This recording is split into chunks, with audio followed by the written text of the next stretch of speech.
Wow, wow, wow. What a blessed day. What a blessed day it was.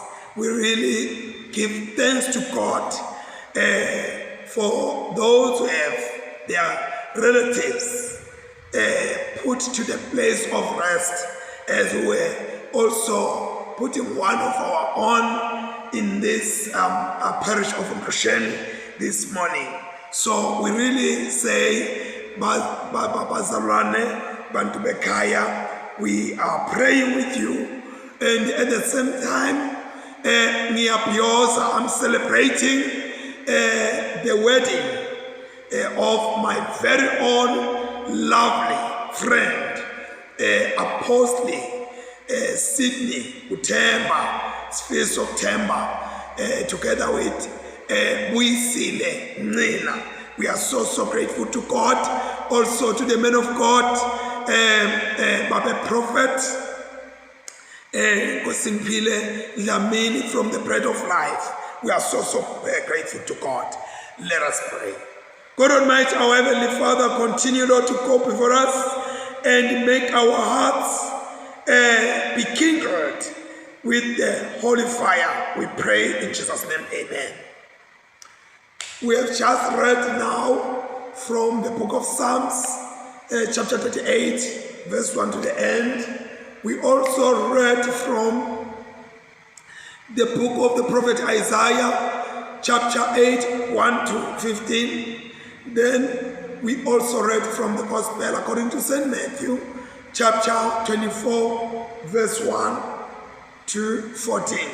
And Tina Sitautinta, Ulo Mateo, chapter 24.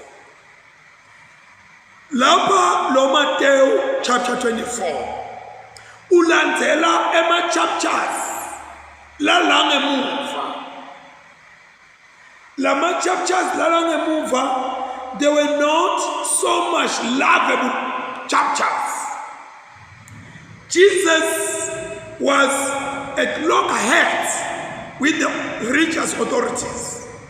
Abakhomba bahlokoloza nabo bamkhomba, ukala bona bamkhomba bamhlokoloza naye abakhomba. Kodwa abakhomba ngeke baqondise ngeke babuyise endleleni. Emveni kwaloko Jesu put them to rest. And then wakishima ethi kwathi inhloko tabo aya kuyokhuluma netiqumbi debantu in their presence, not gossiping them. Kwekuthi baqaphele ndaba baFarisi bafundisi bemthetho babadentisi. He condemned them that they are actors. So wakhuluma Jesu ufika ke manje kulo chapter 24. I don't know whether chapter 24 is a prophetic chapter about things that are soon gonna happen, or it's just a prediction. I don't know, but sitawubona ngoba letinto iyavela. Ngesingisi lithi then Jesus left. Ngesiswati Jesu abephuma ethempelini, abesahamba ngesikhathi bafundi bakhe bedabuka. Ngesi Greek, this is a very emphatic word. Then Jesus left. Wasoyaphuma Jesu. Lokhu kungasho into letinene ukuthi Jesu kumbe uphuma lapha unetinyembeti. Nakabona kungakholwa kwebantu labaphethe tenkolo, bafundisi betenkolo. Nakabona bantu bakulesimo. Number 2, angabonje religious leaders part also seeing how the temple in Jerusalem was worshipped. The temple now had become an idolatry or an idol to the people. But now abawethuke eceleni kwale temple uqaletsiwe the temple, it was now something more worshipped than God himself. Lana kunetintwanyana lokunathi sitibuke kwawuthi le tempeli leli selithempeli lesibili leqala labhidlizwa ngesikhathi se-political judgment. Bantu baka-Israyeli bangamhloniphi uNkulunkulu kwanjani bede babathumba kwabhidlizwa nelithempeli kwahanjwa kwayiwa le eveni labathunjelwe khona. Leli selithempeli lelakhiwa ngesikhathi sabo Ezra boZerubhabheli Hagayi laba kuthatha khona abantu uthi akwakhiwe lethempeli. Liyakhiwa ngale thempeli but kwakulukhulu ukuthi le thempeli leli lifike laliphela khona. Bathi noma sebalakhile bantu bakhala bathi le thempeli selincane alisengangalo leliya. Bakhala abantu kwahlangana umsindo wenjabulo nekhala labasha bebajatshulisa ukuthi nali thempeli bese lokusiva ngalo nayile nto sesiyayibona. Labadzala bakhala but this temple now is small. It's not as big as that of Solomon. Mind you, leli bese balaka timali tingekho Davide bekabeka timali ende yonke into. Solomon ufika nje utokwakha wende konke ukhanda kunetindodza zetimali lapha bakha ngetimali lebatiphiwe njayana akusakheke le temple kodwa na the Shekinah glory of God rested upon that temple, not only upon but even inside the temple. Kodwa abantu kunokuthi badumise uNkulunkulu bakhala. Now uyabona uma ngabe kunento leyisilimatako kweukuthi isikhathi lesinengi sikhale sicomplain instead of glorifying God. Ngesikhathi ulibala kucomplain kukhala, you are giving Satan lithuba lekungena aharasa impilo yakho. Wangena njani Satan? Wangena ngaHerod the Great 19 BC. Angakafiki Jesu emhlabeni wafika Herod the Great wakha itemple lelikhulu waqasha 10,000 men baqashwa Herod and wababhadala. Uyabona into lenhle yaNkulunkulu uma ngabe ungayibongi soloku uyinyembenya Sathane utawena wathi ukulethela umsebenzi lomuhle ukulethela ipromotion ukulethela abangani abahle kanti they are coming with a hidden agenda to steal from you. Herod wanted to steal the hearts of these Jewish people. Afuna bantu bakhonke yena bantu babuyena kangangoba nakutalwa Jesu wafuna kumbulala because bekakuthathele kuqhaka lokuthi uyinkosi. Now kuhamba kufika esigabeni sokuthi Herod uqasha 10,000 lokho ukuthi kuqashwa abantu labangakholwa baqashwa umuntu longakholwa bayosebenza tindzaba tekholwa ngumonakalo wona loyo. Emakholwa ayajabula ngoba emakholwa their hearts they have gone cold. Abakwati kuphana abakwati kusebenza abakwati kwenta into lenhle bafuna kwentelwa. Satan akakwenteli mahala. There is a charge after that. Lefuna ibhadala. Walakha ke Herod le tempeli leli usukela Jesu angakafiki wazi ngoba sekufeni wahamba Jesu laphela le tempeli leli nga 63 AD. It took about more than 70 years, 70 to 8 years kwakhiwa le tempeli. Le ndlela belakhiwa ngalo lalikhathimula selelikhulu njalo abantu bebalifuna laba likhulu laba lihle nawuqhamuka laphana kwakungathi sithwala kuphandleke emehlweni ngenxa yebuhle bale thempeli lesaliguquke laba yi-idol lakhiwe ngamagolide kunjanjanyana lalikuphandla nawukhashana kufuna uyibuke lento leyikuphandlako lento lothi wena yihle lento leyikuhehako kuthi uhewa yiglori yaNkulunkulu noma buqwebeqwebe basathane na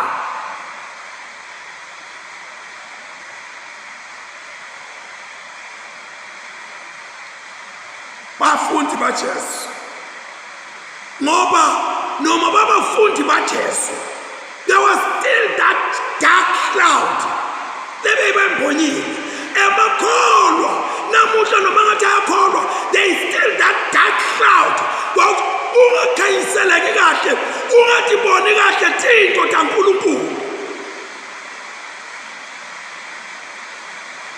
badumisa le thempeli buhle babo kuthi hey lakhiwe kahle lihle uthi Jesu niyabona akukho litshe leliyasala ethi uthi you see this thing lento le Jesu lento labathi hayeye uthi niyayibona lento le ingathi ngiva Jesu uthi niyayibona lento le na into le lidumisa ungathi ngiva Jesu uthi niyayibona lento le na umsebenzi lo ugcwale ngawo ingathi ngiva Jesu uthi niyayibona lento le usho nangumuntu lo mthetho wangifaka wamtihlise entethweni yakho ngiva Jesu ngathi uyayibona lento le yawuphihla phela akuzange kwendeke but it took about 40 years Jesu wahamba emhlabeni laphana ko-30 or 33 AD wathi leko 70 laphihliwa lethempeli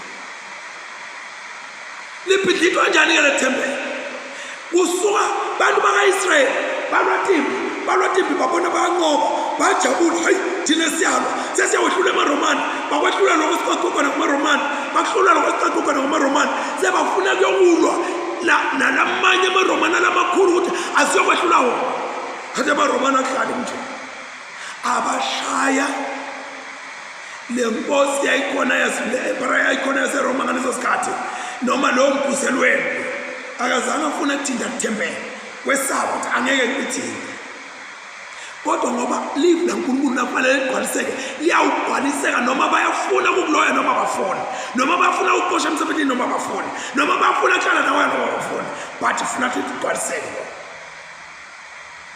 uthi wakwasuka lisotsha laseroma lelaligcakiwe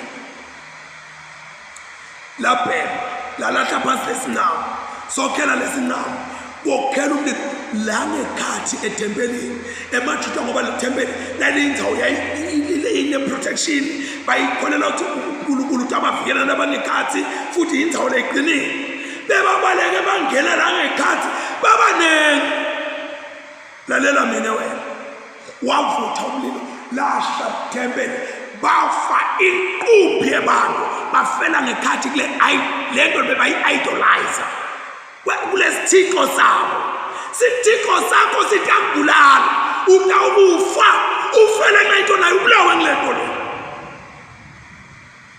waba ngulotha wangaphindi wabonakala ukuthi sisekelo sale thempeli besingakuphi bekunjani kwaphela kwathi nya agcwaliseka ke emavi aJesu lathi uyakubona lokhu lokubonako kuyawuphihlika kuphihlike akusala ngisho kwenteka Jesu letinye into nathi khuluma kuba ungathi angeke enze kwenteke ungathi ukhuluma imfeketho bafundi bakhe bambuza ukuthi uyakwenteka nini lo asemfunze wathi Jesu asahlethe entsabeni yemnqumo bafundi bakhe beta kuye ngesese bathi sitshele ukuthi letinto tiyakwenteka nini kuyakwentekani lokuya ubasibonakalisa lokuya usikhombisa ukuthi sesikhathi sebuya kwakho nekuthi sekuphela kwetikhathi le mbutho ehlukene kathathu kuyakwendeka nini emasayini etaba yini isikhathi sekuphela sikasibonakala Jesu utama ke kuphendula le mbuto and itabi phenduleka kule chapter kweqala Jesu uthi qaphelani verse 4 Jesu waphendula wathi qaphelani ukuthi kubede umuntu lo nedukisayo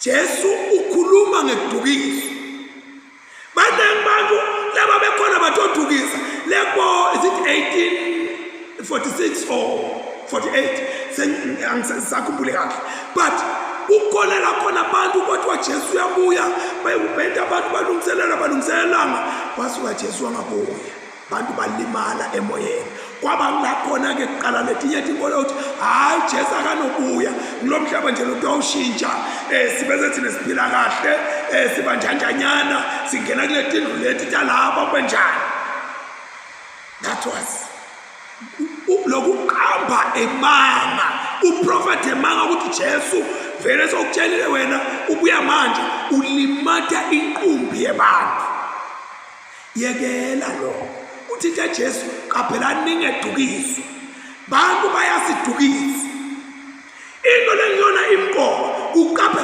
lokho akusiko emasayini ekubuya kwaJesu asengifunde kona uthi qaphelani kube bedelo lo nedukisayo ngobe bantu labanyenti bayawutangela ibito labo bafike bathi uKristu bedukisa labanyenti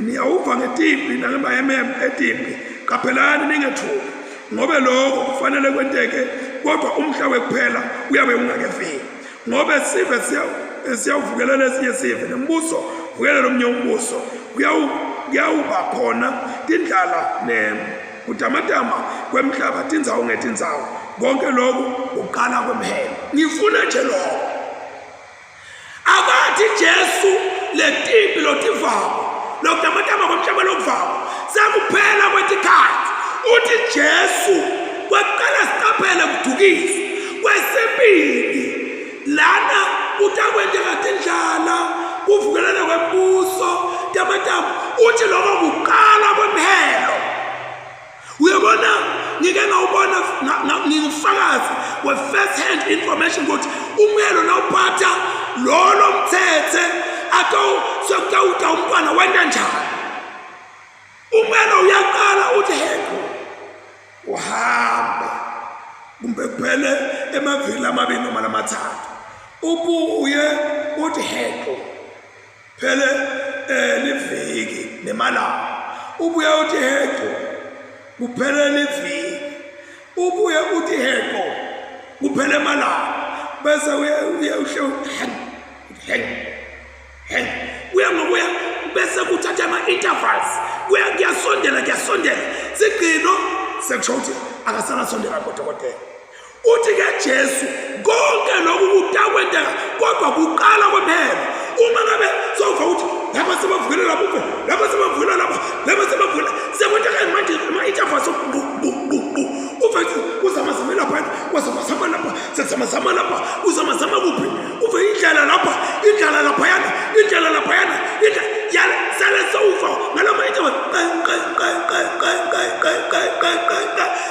usho ukuthi Jesu zoyabuya mawuseva kukaphela iviki noma phela inyanga ukuthi hey kuke kwatamata umhlaba kuphi kuke kwavuka lesinye sive savukela bakuphi kuqala lokho kwemhelo akusiko ubuya kwaJesu kodwa kuqala kwemhelo lapho uthi Jesu kuverse 9 yangithinta uthi lapho ke bayawuninikela etinhlungwini banibulale tonke tive tiyawunitonda ngenxa yebito labo labanyenti bayawuhlubuka bathengisane bona bodwa batonzane akwenteki lokho siphila kulawo malanga lango ngemalanga manje lasho ukuthi sibhekephi usuke labantu baqalele manga usuke labantu bakutondele linto usuke labantu bengenathi tinto bakuvisa ebuhlungu labanye bethu ukanda kuhlekiswa indzaba liqala lendzawo yayihlo. Don't take it where ukuthi ku-strange. Buqala balomhelo dinto leti bayatendeka kwegcina leti maybe one but before last wekuthi kuyophola luthando kulabanene alwaphola uthando bantu lamasontweni abethe emgwabeni bayagwala emabholeni bayagwala bantu lamasontweni abanikele kodwa abathengelani bona bodwa basitshane bona lengaphandle bahambe bayokhipha nabaye etinyangeni bayakuphi etibhedlela kumafuneral what buNkulunkulu lupholile luthando bantu bete lomlilo le-ignition yalomlilo ngakhathi kwegcina ke legcina ngawo uthi Jesu leli vangeli ngembuso liyawushiyela emhlabeni wonke kuze kube ufakazi etiveni tonke bese ke uyefika kuphela kusafuna kushunyelwa livangeli like nobody's business to the whole world lifuna kushunyelwa uyabona nje lokho ngilishumayela la kumitha kanje liya emhlabeni labanye bayangiva labanye abangifa uthi Jesu nyalo ke kodwa ngeke sekushoda ukuthi ushumayele nangesingisi shumayele ngesishangana shumayele ngesitshophe shumayele ngeyini so that everybody atokufa ema-channels angakanayo kubo-TV emaredweni ushunyayela leli vangeli sizathu uthi Jesu kuverse 14 walo chapter 24 lifuna leli vangeli lishunyayelwe emhlabeni wonke nabo-ke kufika wakhe sewuyeka. Let us pray.